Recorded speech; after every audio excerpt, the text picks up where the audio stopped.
What do you make of Jesus? Whether you believe in all, some, or none of the stories concerning Jesus, and I've found myself in every one of those camps at one point or another, I think it's an important question to ask, because I would suggest that what we say about Jesus says a lot more about us than it does about him. A lot of people will claim or say to have a biblical or Christ-centered worldview, and while that might be true, I think it's worth asking if our worldview also shapes the way we see Jesus and the Bible.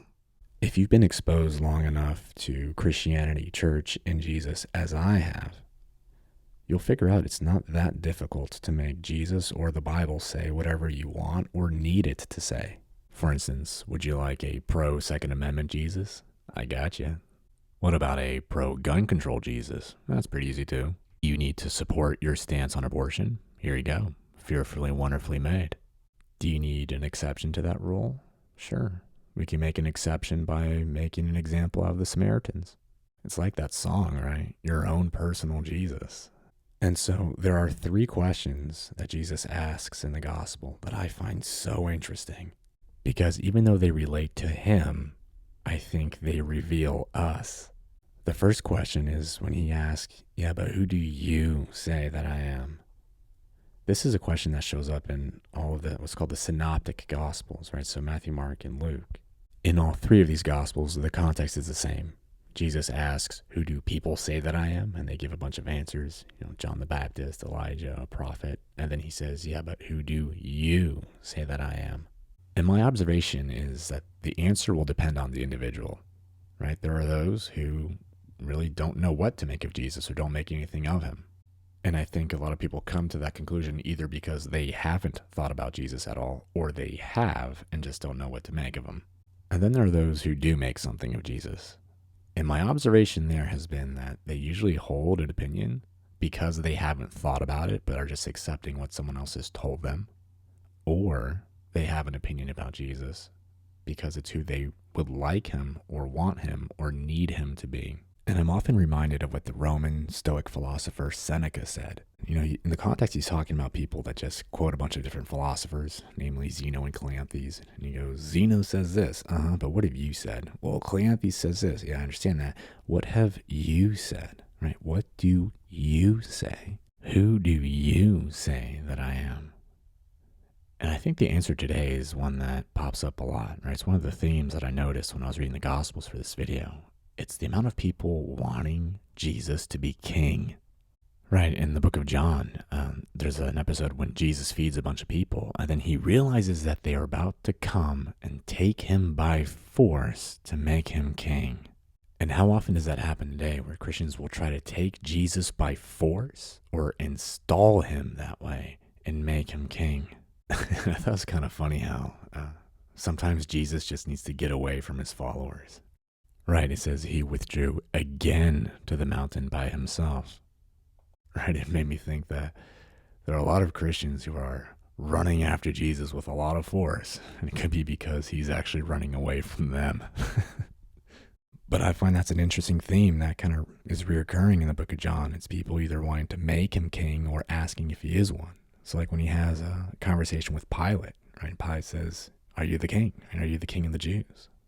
And Jesus says, are you asking me on your own or because others told you about me? And Pilate comes back, so you are a king, right? He wants that certainty. And Jesus says, you say that I'm a king. But I love what he answers with first. And that's kind of like the second question Jesus asks, who do you say that I am? But why do you say that? And I think a lot of times the answer to both of those questions are revealed by the third one. What is it you want me to do for you? What I find so interesting is that question is asked twice in the same chapter, right? What do you want me to do for you? The first time it's asked to his disciples. And what do they say? Appoint us to sit, one at your right and one at your left, in your glory, of course. And this is the second theme that I picked up on, right? It's always the same disciples, but man, do they want that power. There's a lot of that going on in our politics, right? Whether you're on the left or on the right. Hey, King Jesus, why don't you appoint us to sit, in your glory? Sure. Later in that chapter writes the same question, but to a blind man. What do you want me to do for you? What is the reply? He says, my teacher, let me see again. It looks like there's two types of followers of Jesus, right? The one wants to be seen with Jesus, whether it's on the left or on the right. The other wants Jesus so that he can see. I think a lot of people, especially in our politics, want to be seen with Jesus so that they can deceive. You might have heard of Machiavelli, right? The guy who wrote The Prince. He says, for a ruler, there is nothing more important than to seem religious. Everyone sees what you appear to be. Few experience who you really are. So then, a ruler must know how to be a great liar and deceiver. Men are so simple that the deceiver will always find someone ready to be deceived. If we're honest with each other, I think we all know what that looks like. What does it look like, though, when Jesus enables you to see? My last video I talked about Dietrich Bonhoeffer, who was a German pastor and theologian. In one of his letters, he says, we must learn to see human beings less in terms of what they do and neglect to do, and more in terms of what they suffer. That's a bit of a contrast with the followers of Jesus, the same disciples, by the way, right? The ones that want to be on the left and right. When they encounter a Samaritan village that didn't want to receive Jesus, right? They neglect to receive him. What do they say? Hey, Jesus, Lord, do you want us to command fire to come down from heaven and consume them? It says, but he turned and rebuked them. For how many of you has that been your experience with Christians? Receive Jesus or burn? How often does this sentiment guide our foreign policy? Hey, Jesus, these Palestinians won't receive you. Should we command more airstrikes? Would you like us to send more hellfire missiles? Maybe these can be used to bring about your second coming and kingdom. A quote that's been on my mind of late comes from the late Martin Luther King, who said, we have guided missiles and misguided men. I feel there are many who have the misguided notion that they need to force Jesus' hand to make him or someone else king. I feel that most of American, well, at least evangelical Christianity, talks most about the things Jesus never talks about at all, while barely ever talking about the things he talks about the most. I sometimes think that those who want Jesus to return the most are the ones against whom he would turn to rebuke. One event that happens in all four of the Gospels is when Jesus clears the temple, right? He drives the money out of his place of worship, saying, my house shall be a house of prayer, but you are making it a den of robbers. It's in that same temple that he has the famous render unto Caesar the thing that are Caesar's, and to God the things that are God's. He says this while holding up a coin. Here's what I find interesting. This is called the tribute penny. It's one of the coins that would have been in circulation at that time, and it might have been one just like this. On it, it says Caesar Augustus Tiberius, son of the divine Augustus. And on the flip side, chief high priest. For the Romans, religion and politics are one and the same, in the same person. Make of this as you wish, but to me it seems that we have a person in whom money, politics, and religion are all crammed together. Render unto Caesar. There are two passages in the Gospel of Luke that I find very interesting, and I'm actually not quite sure what to make of them, right? Tell me what you think. But Jesus, as always, is arguing with the religious leaders, and he says that every kingdom divided against itself is laid waste, and a divided household falls. Whoever is not with me is against me, and whoever does not gather with me scatters. And this comes after a similar event. In both cases, the context is about casting demons out of people, right? And in the first one, it's always those same disciples, right? They tell him, hey, Master, Lord, we saw someone casting out demons in your name, but we tried to stop him because he does not follow with us. And he says, do not stop him, for whoever is not against you is for you. And I think in a lot of Christian circles, we get those flipped, right? Whoever is not with us is against us, right? Or whoever is not with us is against Jesus. And I get the sense that, no, that's two distinctive things. I have been in a lot of denominations, and one of the common denominators is that you're always someone's heretic. And I would say that's okay, so long as you're not your own heretic. Another good question is everyone else a heretic to you? Regardless, whoever is not against you is for you. And I think there's a really interesting example in the book of Acts. Now, the guy who wrote the Gospel of Luke also wrote the book of Acts. In the book of Acts, Paul kind of takes over, right? The Jesus movement after Jesus goes up to heaven. But Paul, again, fighting with religious leaders. He's brought before this guy, Gallio, who was a proconsul, which is a government official in the Roman Empire.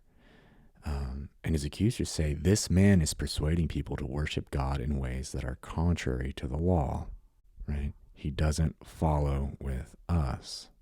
And what I find so interesting is how similar it is to the charge brought against Socrates about 450 years beforehand, right? Where it says Socrates is guilty of corrupting the young and impiety, right? And that impiety is of not believing the gods of the city, but in other new spiritual things. But what does Gallio say? He says, no. If this was a matter of crime or serious villainy, I would be justified in accepting the complaint. But since it involves questions about words and names and your own law, settle the matter yourselves. And then he goes, I do not wish to be a judge of these matters. And then he dismisses them. And this is a great reminder. There's always someone who will demand a verdict from you about something.